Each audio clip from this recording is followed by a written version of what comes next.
ሲመሽም ሲነጋም የሚሰማው ነገር ያስጨንቃል። አሜሪካ 60 ሺህ የሚሆኑ አሜሪካውያንን ከግብፅ ውጡ ብላለች። ዜጎቿን ከግብፅ ለማስወጣትም ልዩ ልዩ በረራዎችን እያዘጋጀች እንደሆነ ታውቋል። ምን ተፈጥሯል? እንመለከተዋለን። የእስራኤል ጦር ፈረንሳይን አስጠንቅቋል። ፈረንሳይ ቃሏን እያከበረች አይደለም፣ የምቀጣትን ነገር አውቃለሁ ብሏል የእስራኤል ጦር። ከሰሞኑ ፈረንሳይ እስራኤል ላይ ለወሰደችው እርምጃ ነው የእስራኤል ጦር ዛቻውን ያሰማው። ይህ እንዳለ ሆኖ ትራምፕን በማማከር የሚታወቁት ሰው የኔታንያሁ ልጅ ወደ ኢራን ይዝመት ማለታቸው እያነጋገረ ይገኛል። በአሜሪካ ማያሚ ፈልሰስ ማለቱን ያቁምና ጦርነቱን ይቀላቀል ብለዋል የትራምፕ የቅርብ ሰው። ጉዳዩ መነጋገሪያ ሆኗል። የትራምፕ ሁለት ወንድ ልጆች የብሔራዊ ውትድርና ግዳጃቸውን አልተወጡም መባሉም አሁንም ጭቅጭቅ አስነስቷል። ማን በሚሞትበት ጦርነት ማን ያዝበታል እየተባለ ይገኛል።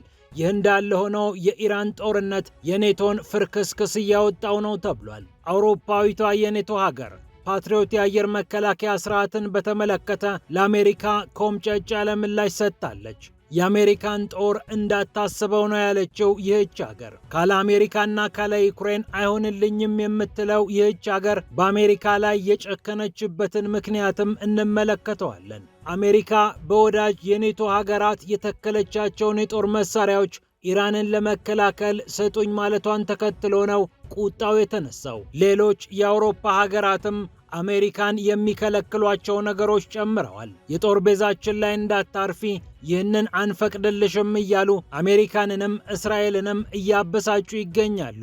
ጉዳዩን ይዘነዋል። ፒያሳ ኔትወርክን ስትከታተሉ ሁሉንም በጥልቀት ታገኛላችሁ። ፒያሳ ኔትወርክን ሰብስክራይብ፣ ላይክና ሼር በማድረግ የፈጣን የተአማኒና የጥልቅ ዘገባዎች ቤተሰቡን ስንል በአክብሮት ጋብዘናል። አሁን ወደ ጉዳዮቻችን አለፍን።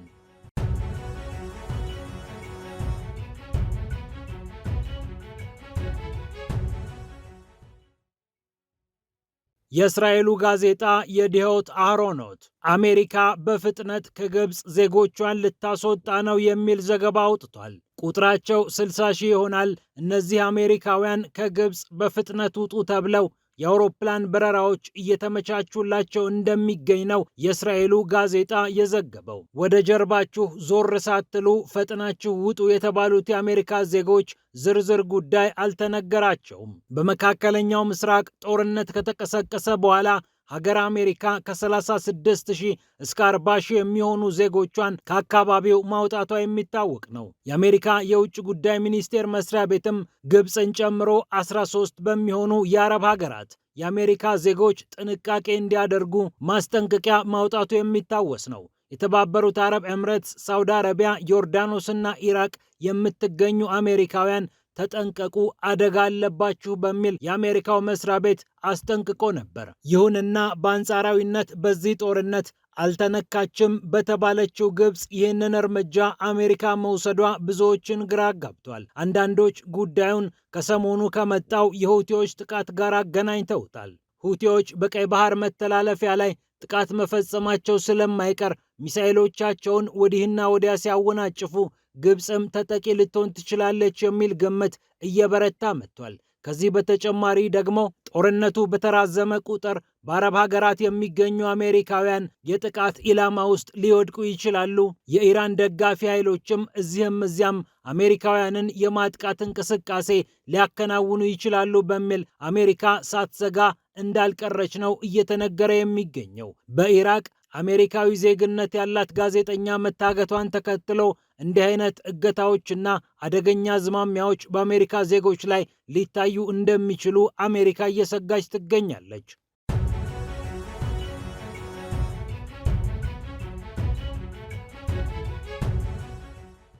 እንዲሁም እስራኤል ፈረንሳይን አስጠንቅቃለች። ከፈረንሳይ የማመጣውን የጦር መሳሪያ ወደ ዜሮ አወርደዋለሁ ነው ያለችው ሀገረ እስራኤል። እስራኤል ይህንን ያለችው ፈረንሳይ ከቅርብ ጊዜ ወዲህ እያደረገች ያለችው ነገር ልክ አይደለም በሚል ነው። የተለያዩ ፖሊሲዎቿ፣ የምትወስዳቸው እርምጃዎች አስደንግጠውኛል ያለችው ቴል አቪቭ ከፈረንሳይ ወታደራዊ ተቋማት ጋር ያላትን ትብብር ልታቋርጥ እንደምትችል እያስጠነቀቀች ነው። ፈረንሳዮቹ ለፍልስጤም እውቅና በመስጠት የተለያዩ በፈረንሳይ የሚካሄዱ የጦር ኤክስፖዎች ላይ የእስራኤል ድርጅቶች እንዳይገቡ በማድረግ ከዚህም ፈቀቅ ብለው የእስራኤል የጦር ጀቶች በአየር ክልሌ እንዳይንቀሳቀሱ በማለት ጉዳት እየደረሰብኝ ነው ያለችው እስራኤል ለፈረንሳይ ማስጠንቀቂያዋን ሰጥታለች። የፈረንሳይ መንግስት በበኩሉ ለእስራኤል የሚሸጠው የጦር መሳሪያ የለም፣ ነገር ግን የጦር መሳሪያ ግብዓቶችን ሳመርት ሌሎች ሀገራት ከኔ ገዝተው ወደ እስራኤል የሚሄዱ መሳሪያዎችን ሊሸጡ ይችላሉ እንጂ በቀጥታ የሚሸጠው መሳሪያ አሁን ላይ አለ ማለት አይቻልም ብሏል። ከ2015 እስከ 2004 እንደ አውሮፓውያን አቆጣጠር ከፈረንሳይ የጦር መሳሪያ አምራቾች ወደ እስራኤል የተላከው $260 ሚሊዮን ብቻ የሚሆን የጦር መሳሪያ መሆኑም ታውቋል። በ2004 ግን ፈረንሳይ የ25 ቢሊዮን የአሜሪካ ዶላር ወታደራዊ ሽያጭ ነበራት። ፈረንሳይ እየተባበረችኝ አይደለም፣ የተፈራረምነውን የደህንነት ስምምነት እየጣሰች ትገኛለች የምትለው እስራኤል ከፈረንሳይ ጦር ጋር ያላትን ግንኙነት ወደ ዜሮ ልታወርደው እንደምትችል እያስጠነቀቀች ነው። ወታደራዊ ጥቅሞቼ ተነካቢ ነው የምትለው ሀገረ እስራኤል ይህ እንዳለ ሆነው የቀድሞው የዶናልድ ትራምፕ አማካሪ ስቲቭ ባነን የሰጡት አስተያየት እያነጋገረ ይገኛል። የእስራኤሉ ጠቅላይ ሚኒስትር ቤንያሚን ኔታንያሁ ወንድ ልጅ ያይር ኔታንያሁ ወደ ኢራን ሄዶ ይዝመት፣ ማያሚ ምን ይሰራል እዚህ ከሚምነሸነሽ ጦርነቱን ይቀላቀል በሚል ነው ስቲቭ ባነን አስተያየቱን የሰጡት። በአሜሪካ ማያሚ የሚገኘውና እስራኤል የደነገገችውን የብሔራዊ ውትድርና አዋጅ በአግባቡ አልተወጣም በሚል ስሙ የሚነሳው ያይር ኔታንያሁ በአንድ ወቅት ከአባቱ ጋር ተጣልቶ አባቱ ላይ እጁን እስከ መሰንዘር ደርሷል። በዚህም ምክንያት ወደ አሜሪካ እንዲሄድ ተደርጓል ቢባልም ኔታንያሁ በስልት ወታደራዊ ግዳጁን እንዳይወጣ እንዳይዋጋና እንዳይሞትባቸው የእስራኤል ክብርና ዝና ዝቅ እንዳይል በማሰብ ወደ አሜሪካ ልከውታል የሚሉም ቁጥራቸው ቀላል አይደለም። ከሪል አሜሪካስ ቮይስ ጋር ቆይታ የነበራቸው ስቲቭ ባነን ግን እዚህ ምን ይሰራል ሄዶ ይዋጋ በማለት ነው መልስ የሰጡት። የአረብ ሀገራት ልዑላንም ለንደን ውስጥ መቀመጥ የለባቸውም፣ ውጊያውን መቀላቀል አለባቸው በማለት ተናግረዋል። አሜሪካን ታላቅ እናድርጋት ሜክ አሜሪካ ግሬት አጌን ወይም ማጋ የሚባለውን ንቅናቄ በማስተባበር የሚታወቁት ስቲቭ ባነን አክራሪ ከሚባሉ የቀኝ ፖለቲከኞች መካከል አንደኛው ናቸው። የኔታንያሁ ወንድ ልጆች ያይር ኔታንያሁና አቭነር ኔታንያሁ ብሔራዊ ወታደራዊ ግዳጃቸውን አልተወጡም በሚል በተደጋጋሚ እንደሚወቀሱ ይታወቃል። ይህ እንዳለ ሆኖ ኔቶ በኢራን ምክንያት ፍርክስክሱ እየወጣ ነው ተብሏል። የአሜሪካው ፕሬዝዳንት ዶናልድ ትራምፕ ለእኔ አልቆማችሁልኝም ለእናንተም አልቆምም ማለታቸውን ተከትሎ የኔቶ ሀገራት ከትራምፕ ጋር ያላቸው ልዩነት ይበልጥ እየሰፋ መጥቷል። በርካቶችም ኔቶ እንደ ትላንትናው መቆም ይችላል ወይ ብለው ጥያቄ እያቀረቡ ነው። ታዋቂው የፈረንሳይ ፕሬዝዳንት ቻርልስ ደጎል ስለ ስምምነቶች ሲናገሩ እንዲህ ነበር ያሉት። ስምምነቶች ወይም ውሎች ማለት ልክ እንደ ወጣት ሴቶችና እንደ ሮዝ አበባዎች ናቸው። የሆነ ሰዓት ውበታቸው ይረግፋል፣ ሲያልቅ ያልቅላቸዋል በማለት ተናግረው ነበር። አሁን የኔቶ ጉዳይም እንዲህ ሆኗል በሚል በርካቶች እየጻፉ ይገኛሉ።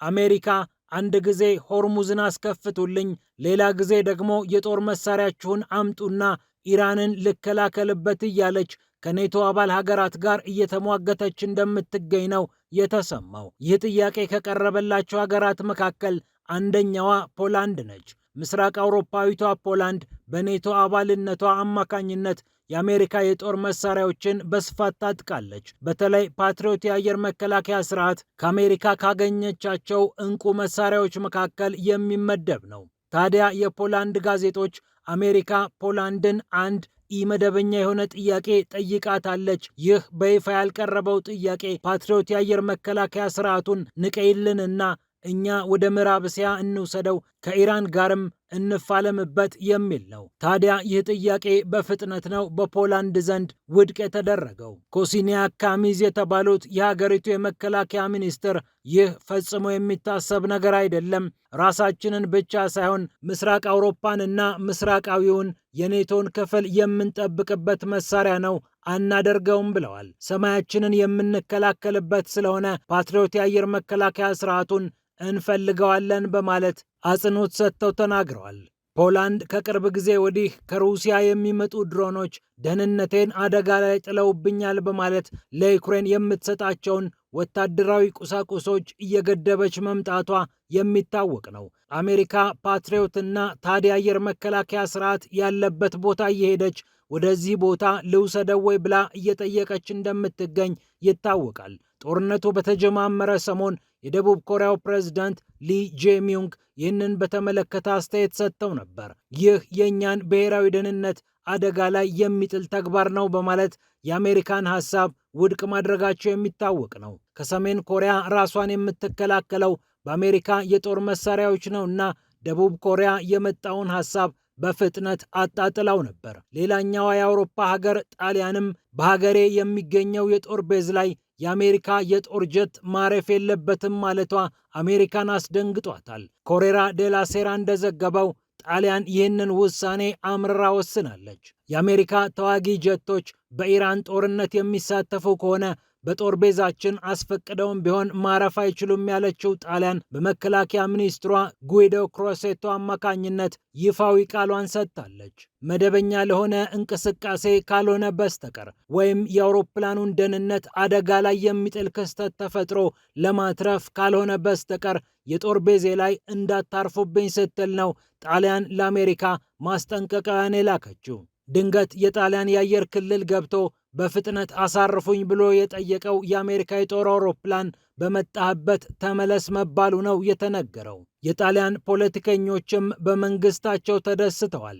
የአምስት ኮከቦች ንቅናቄ የተባለው ፓርቲ እንዲሁም ግሪን ዩሮፕ የተባለው ፓርቲም በተመሳሳይ ድምፅ እሰየው አበጀህ ብሏል። ዴሞክራቲክ ፓርቲውም ልክ ነው በማለት የመንግስትን አቋም ደግፏል። ጦርነቱ የኛ አይደለም፣ ስለዚህ አንገባበትም ያለችው ጣሊያን እንደ ሌሎቹ የአውሮፓ ሀገራት ሁሉ መረር ብላለች። ፈረንሳይ የእስራኤል የጦር ጀቶችን ለጦርነቱ ዓላማ ከተንቀሳቀሳችሁ እንዳታልፉብኝ ያለች ሲሆን ስፔን የአየር ክልሏን ለዚህ ጥቃት ከልክያለሁ ብላለች። እንዲህ አይነት የትብብር ንፍገት የገጠማቸው የአሜሪካው ፕሬዝዳንት ዶናልድ ትራምፕ ከፈለጋችሁ ራሳችሁ ሆርሙዝን አስከፍቶ በማለት በእነዚህ ሀገራት ላይ እየተሳለቁ ይገኛሉ።